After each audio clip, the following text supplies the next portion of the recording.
Hello everyone and welcome back. Today's video is just going to be an update on a few failed or partly failed projects of mine. First, the giant Streamside Paludarium. Just a week or so after building this paludarium, the water area started smelling really bad.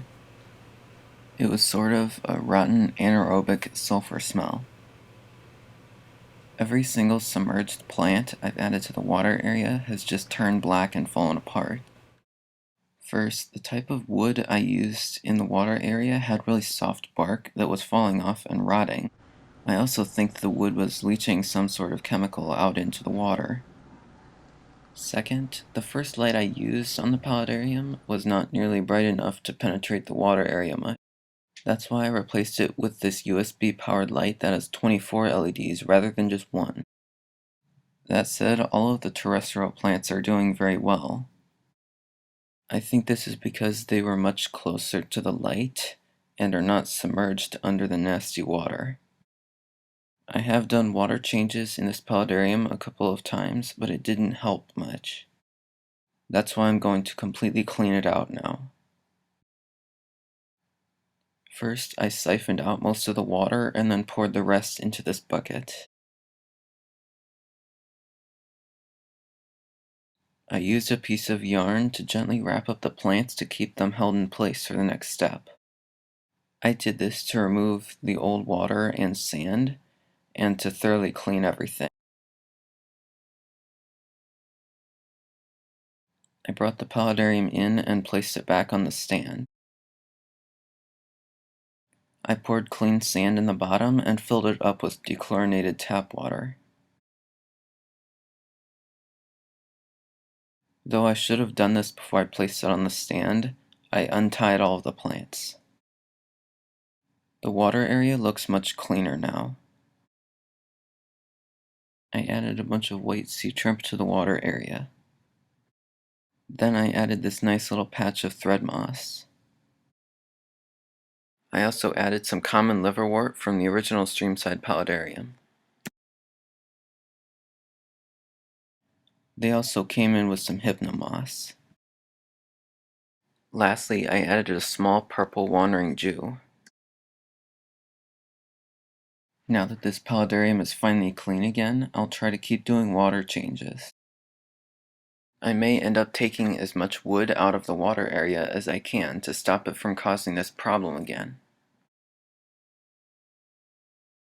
Once I get this thing to finally stay clean, I'll most likely add water fleas, sea shrimp, amphipods, copepods, and possibly ghost shrimp.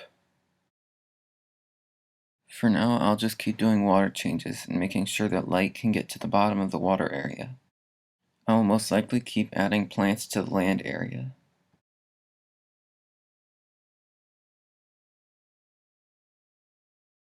Next, the Cactus Terrarium.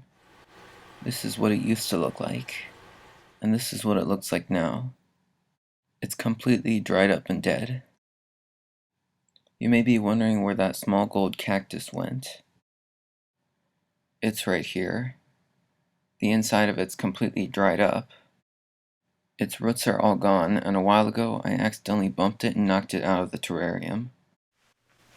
I think the reason that all of the cacti completely dried up is that in trying to make a substrate that looks more natural than your typical potting soil, I made a substrate that was mostly rocks and bark, which barely held water at all and dried up way too fast. There was hardly any material for the roots of the cacti to actually grow into. I really enjoyed this terrarium, so I plan on redoing it fairly soon, but with proper substrate this time.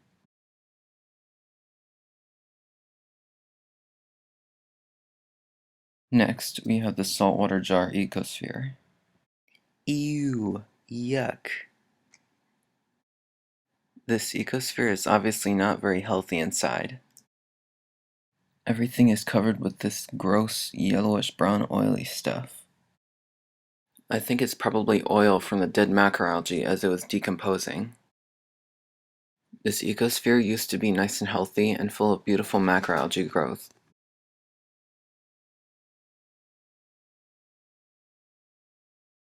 The macroalgae almost completely died off, and I think it's because I kept moving it from artificial lighting to natural lighting in front of a window.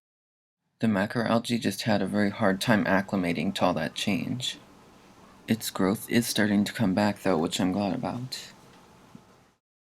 Throughout this ecosphere's lifetime, I lost the lid to the container somewhere.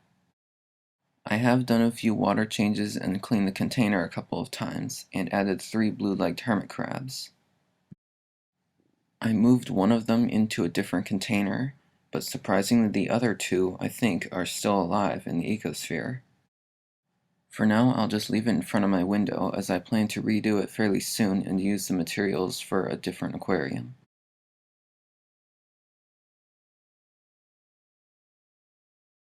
Lastly, the mini moss wall Paludarium.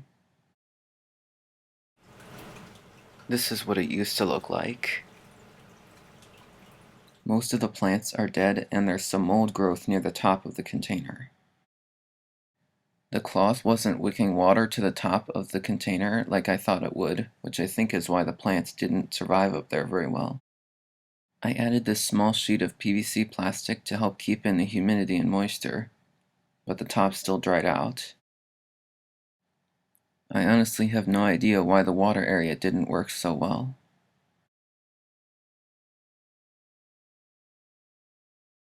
Mold started taking over because the springtails weren't getting to the top of the container to eat the mold. I plan on redoing this paludarium fairly soon.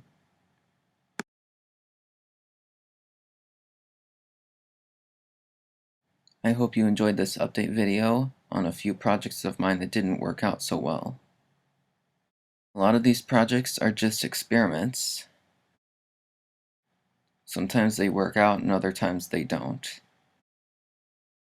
I hope that you can learn from the mistakes that I make in this hobby. Anyways, like and subscribe if you enjoyed the video, and leave a comment if you have any comments, ideas, or questions for me. And I'll see you next time.